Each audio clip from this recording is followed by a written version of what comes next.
Hey guys, late last night I came home from my trip to DC. The thing I noticed was the beauty, the memorials and the buildings. They were just outstanding. The first place we visited was the Capitol building, where the Senate and the House of Representatives meet.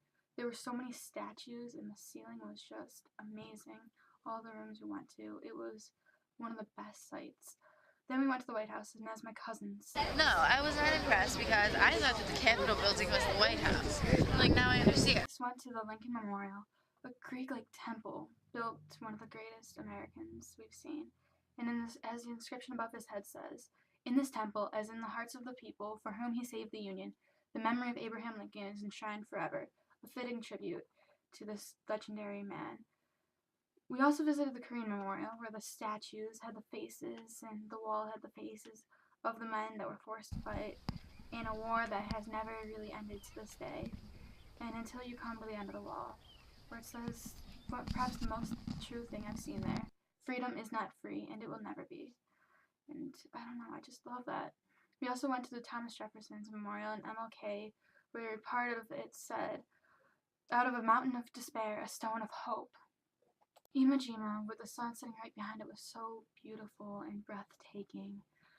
Then we went to the Vietnam War Memorial with the three men statue, and then the wall that reflected you as you reflected it in the war that was so stupidly fought, until we got to this, of 4 sections for the 4 terms that President fought.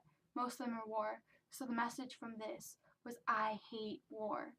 And with the waterfalls and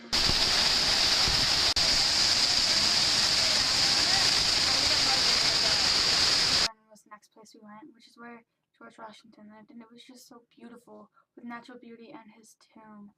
We also went to Arlington National Cemetery.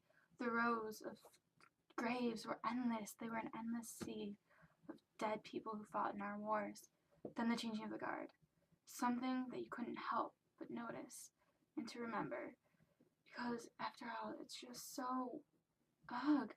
Then we went to this, which was on Tumblr, Statue of Lincoln books.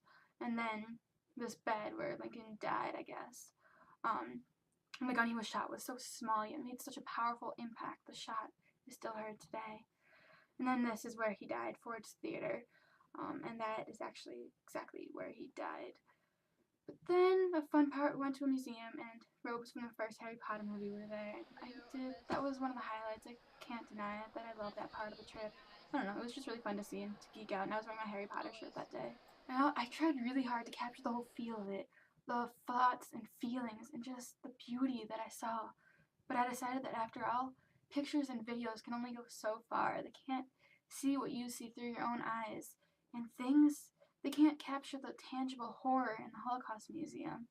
And they can't capture the endless fun in the hotel room. And the things that you want to capture happen too quickly for you to pick up a camera.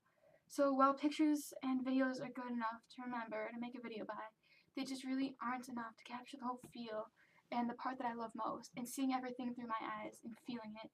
I can't share that with you guys the way I wish I could. But I guess I was given enough by having these pictures and videos. But life isn't meant to be lived through videos, and don't look at it through a computer screen or through a camera. Look at it through your own 2 eyes, and you'll be really glad you did. And so that's all I really have to say, and I'll see you guys next week.